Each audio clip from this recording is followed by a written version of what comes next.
it's nice to be important and be recognized for things or whatever, but it's more important to be nice to everyone. What's up, dudes? My name is Leia, and this is Matt. Oh, hello. And you're listening to a podcast where you get to listen to our honest conversations on the road as we travel to all 48 continental United States. And welcome to Getting to Know Us.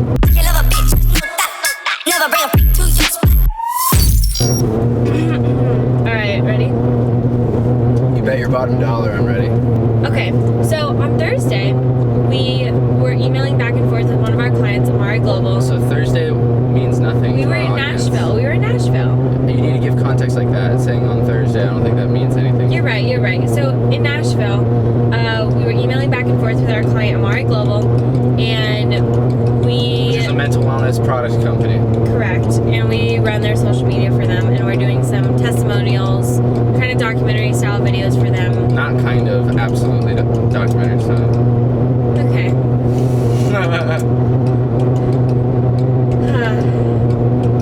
What? Nothing. So, I can't finish my thought when you keep correcting me. Okay. I wasn't correcting you. I was adding to the story. We were emailing back and forth with Amare Global, and there turned out to be a family in Jupiter. Oh my god, in Jupiter. And on the planet, the city in Florida, which is 6 hours. Not the planet.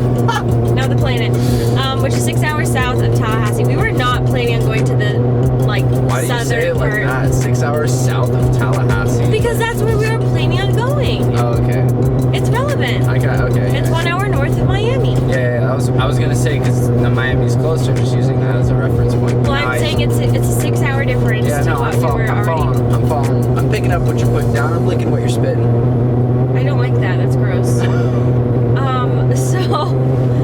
So anyways, we were like, wow, that's really quick, but we'll do it anyways. So our drive from Nashville to Jupiter happened within 2 days, and in total, that was what, like a 14-hour drive or something? To all the way to Jupiter. Yeah. Something like that. But there was Something like also that. a time change and then stopping for gas and stuff. So just getting to Orlando was like a 13-hour ordeal.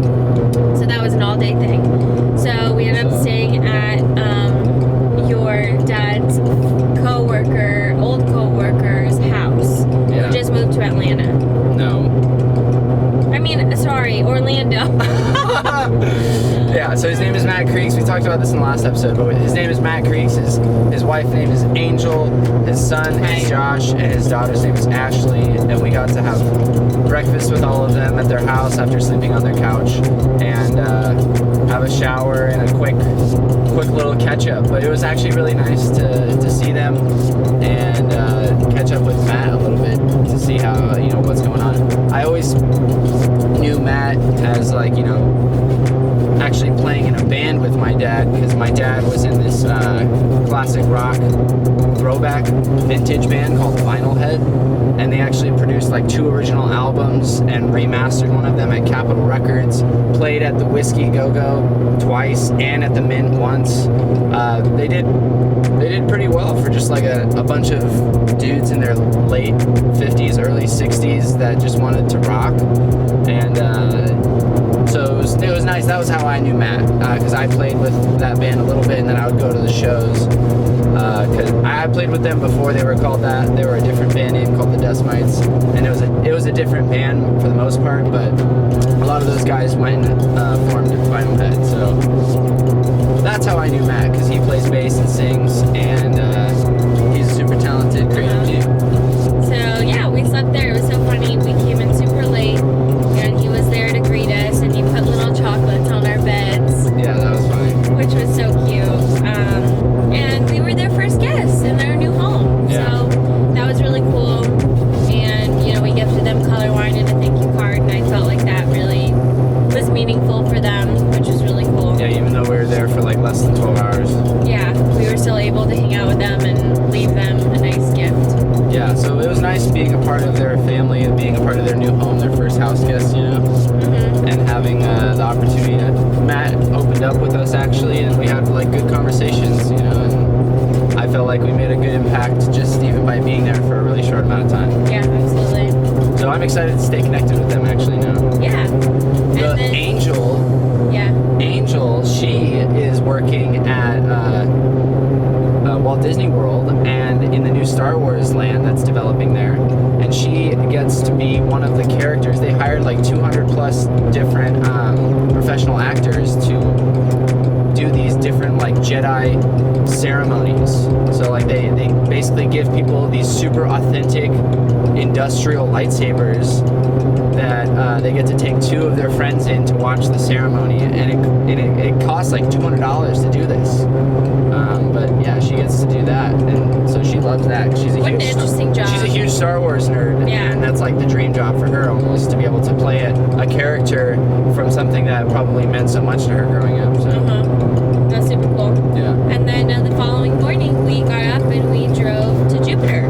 Not the plan. You've hit Uranus, you've gone too far.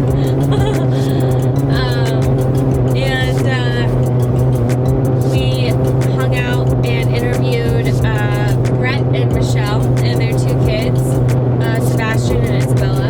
Yeah. And so that was our first production day. Yeah, first full production day. We had lunch with them, and then, you know, so like when we have lunch with people that we're like using as subjects, for example, we try to get to know them a little bit. So, you know, from about like 1:30 to about 7:30, we were nonstop production mode. So it was pretty fun. It was tiring after traveling so much, but yeah, it was. We didn't get enough sleep the night before. We kept arguing about stuff. I was stressed out. On the way there. I was stressed out. We didn't do enough pre-production for this. It was like literally a 2-day turnaround. Well, it was just tough because, you know, it was kind of last minute knowing or getting to know them and understanding the storyline. But we had also never done one of these production days yet for Amare. So it was nice to actually get one down under our belts. Right. So that we can, you know, evaluate kind of how it went and then make the next 4. We still have 4 more, so it's like... It was very duct tape method, which is fine. I just get really anxious over... I think you are a little bit hard on yourself. So I think you say it's so duct tape method when in reality, like, it was much more planned out than, like, what we would have done a year ago or 6 months ago. I guess so. And the other thing is that we were using all of our new equipment that we like are really not used to yet. Yeah, it was the first time we used our new lights.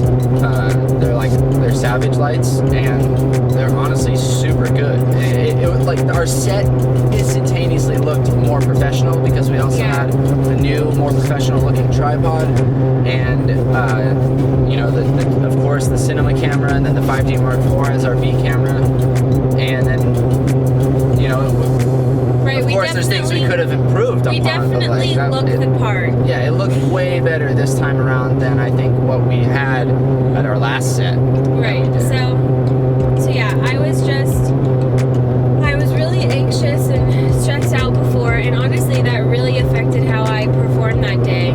Yeah. And I was a little in a slump. I was in a slump a little bit. I just didn't feel like myself. I felt overtired and overly stressed. And I could never, like, I don't know, sometimes, and this happens to me actually, like when I'm working and I feel upset about something, whether it's a tiff between me and you, or like something's not going right, like, or I'm stressed out, like sometimes my like skills as a photographer or as a filmmaker kind of go out the window, and I just don't think about like what I would normally do. Like, for example, like we were doing a quick B-roll shot of, you know, them making a shake in the kitchen, and I just like had my settings wrong, and I realize that now after the fact.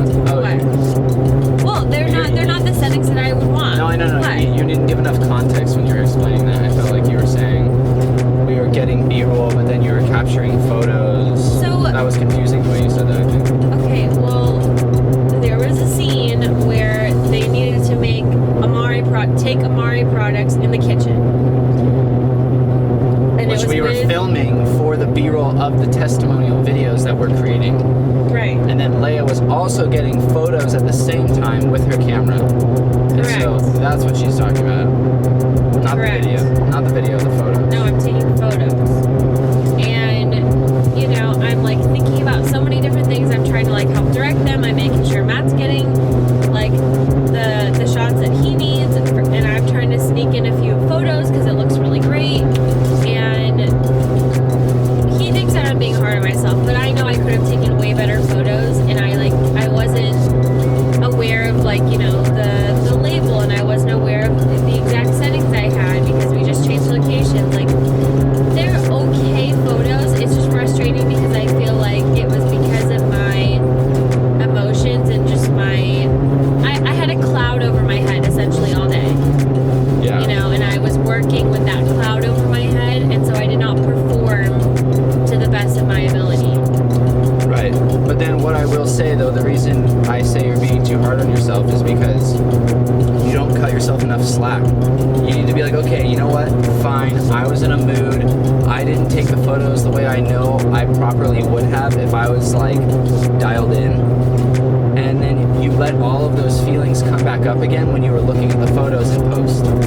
So what my problem that I have, or not my problem, but like what I think would be helpful, a better way to look at it, is to cut yourself a little bit of slack, because Leia in the past was going through a rough time. The fact that she took photos at all is a plus. You have to find the silver lining in what you're doing, because you're just gonna keep kicking yourself about, oh, I hate these photos now, I know. and I felt like shit while I was taking them, and I was in a bad mood, and look how shitty they are, and like you can go down that rabbit hole if you want, or you can be like, you know what, these are good enough, and I know that in the next one that like, oh, okay, we're gonna pay attention to the labels.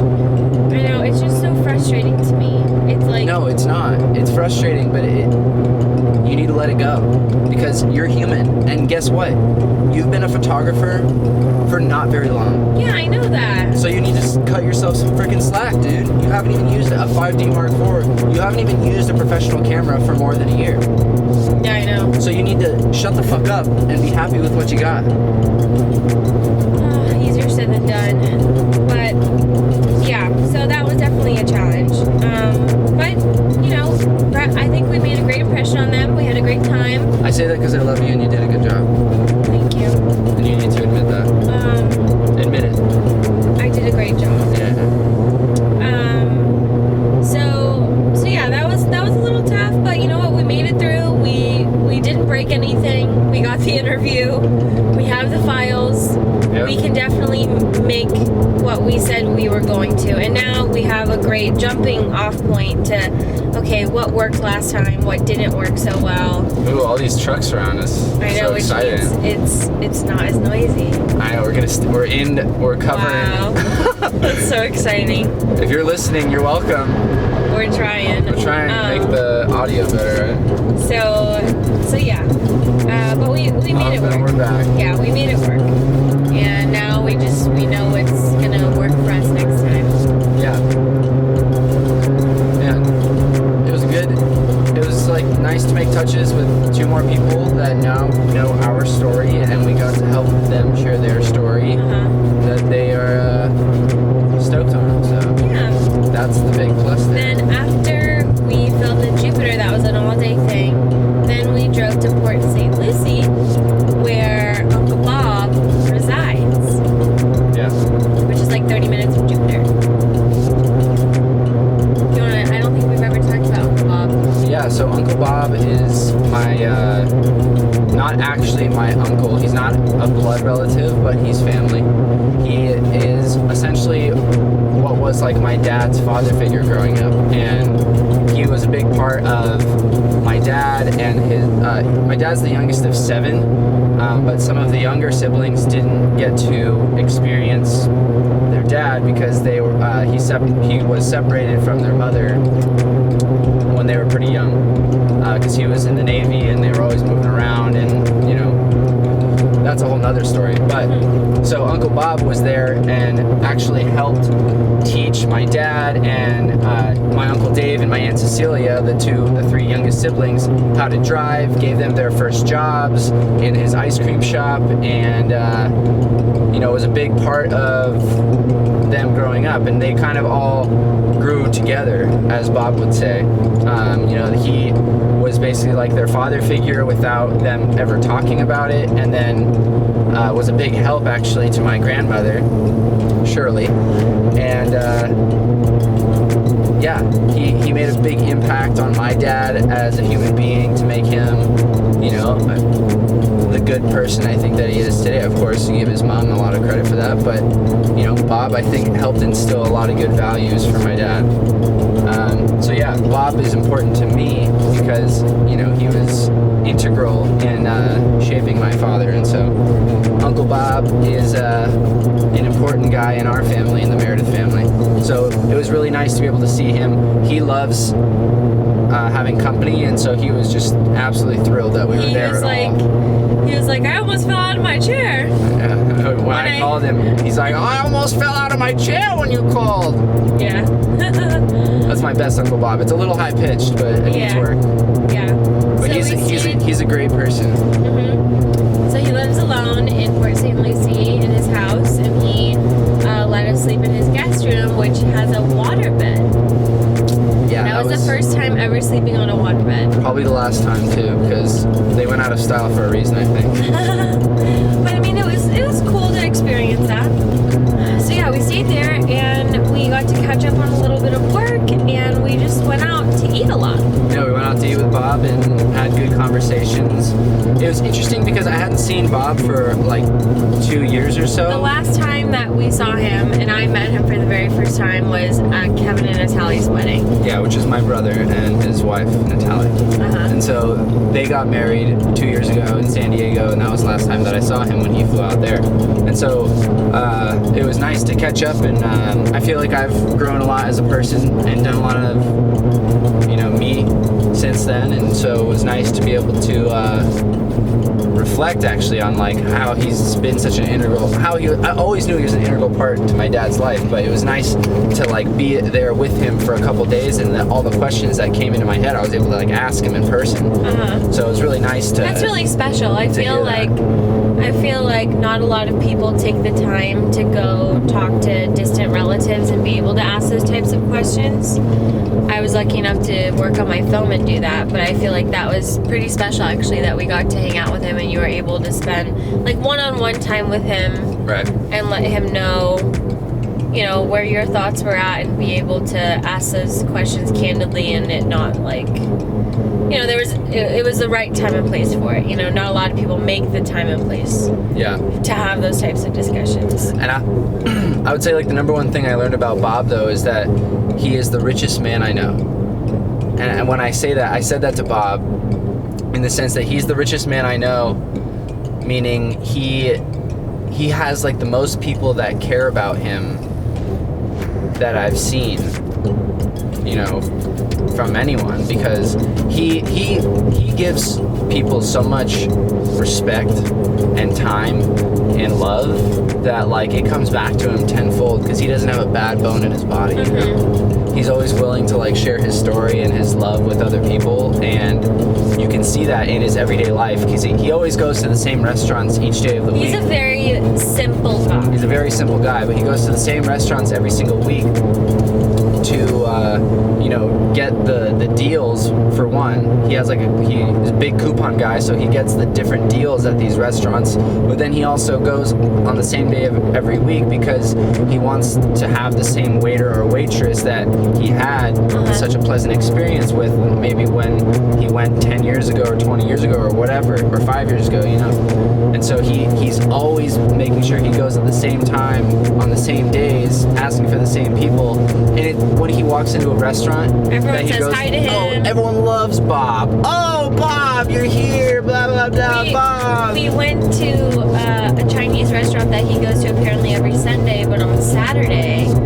And it was so funny. We walk in and everyone was like, hey, it's the wrong day. Like, what's going on? And then, Yeah. we shook hands with all the people that were in the restaurant. They're like, oh, this is Leia, this is Matt. This is my Like, nephew. Yeah. And it was really cool. It was very welcoming, and the food was delicious, and that's how it was every single place we went, pretty much. Yeah, everyone knew Bob, and so he's got his people, and he does his rounds, if you will, and so he always was willing to show such heavy respect for people for such consistent amount of time that it's just everyone loves him. And he's So never been married before. Correct, he's never been married. So I think, and he was talking about how he doesn't have any friends. To him, they're all family. Right. And it's important it's nice to be Yeah, important. this is the lesson of the trip, or the Florida. if you It's will. nice to be important, but it's more important to be nice. Yeah. So be nice. Yeah. So Bob is very nice, and it was very nice to be able to spend time with him. And we get to see him again when we go to North Carolina in a short period of time. Yeah. So what did we learn? What did we learn as a couple, as Americans, and as business people? I think you were talking about what we learned as a couple, what you were talking about, or as business people rather. Yeah. Not being hard on yourself, even though, like you got to find the silver lining. The fact that you are performing at all in that state of mind is a plus, a win. Right. And the other thing too is just like, we really are a two-person team that normally for a type of production like this, ideally would be like 10 people like there, someone to do wardrobe, someone to do makeup, someone to make sure a PA, a director and a DP and and a prop person and, Babysitter. Babysitter, and we juggle so many hats, and there's a lot of things that we do right. So just focusing on those. But yeah, I think that it really is so important to not have a cloud over your head when you work. Working with a positive attitude, and you gotta start with a clean slate before you get into the gig. Yeah, you Because if you gotta have- flush it. If you've got, nonsense going around in your head of, what the last argument was or the last thing that bothered you in life, it's gonna carry through, and it's gonna show in your work. Yeah. And so if you're happy and you're in a good mood and you're truly trying to enjoy it, That's where you're the most clear-headed. that's where you're gonna clutch up and get some amazing shots and amazing stories down. Yeah. So that's the business lesson. I think as a couple, same old song and dance on patience and honestly finding alone time. So that's going to be the thing I think we work on moving forward, is making sure that we get not necessarily our alone time, but just your personal meditation time or whatever, whatever you need to reset. Yeah, because hold on, hear me out. But so when you're in a regular company, you have days off, so you get to do literally whatever you want to do. And so when you're a small company where you're working a lot of hours, you just have to implement that into your work lifestyle. And so we just basically need a day off or a half a day off where you actually don't have any requirements to do work, but literally go do whatever you want. But scheduling that into our schedules, because we're doing it whatever we want, but we're also constantly on the clock, even if we're just figuring out where we're going next, Right. So having specific time to say we are actually enjoying ourselves during these hours, and more so alone. Yeah, I need some alone time. So I think that's going to be important. And then as Americans, what did we learn? As Americans, I think that's what we were talking a lot about with Bob, is that it's nice to be important and be recognized for things or whatever, but it's more important to be nice to everyone. Yeah. No matter what. Yeah. I don't really have that much to add on that one. I feel like this one was more of a work learning experience. Yeah. But high five for getting our first full production day done. That wasn't a good high five. Come on.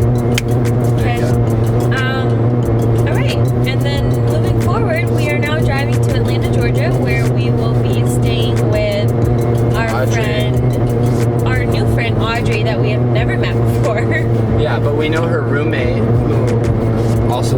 department who's just not there right now, but her name is Madeline Tucker. And we worked with her at the Family Vacation Center at University of Santa Barbara, California, UCSB.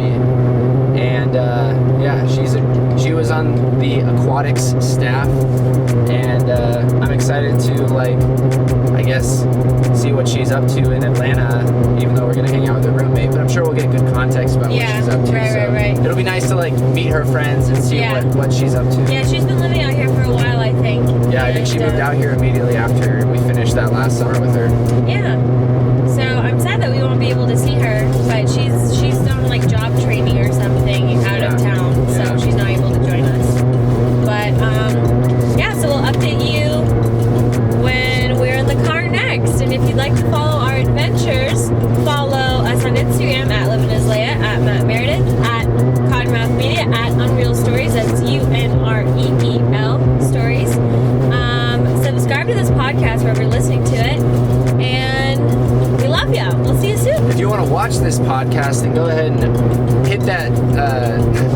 If you want to watch this podcast, there's going to be a link in the description to the YouTube channel where you can watch it. So do that if you want to see what these good-looking people not only sound like but also look like.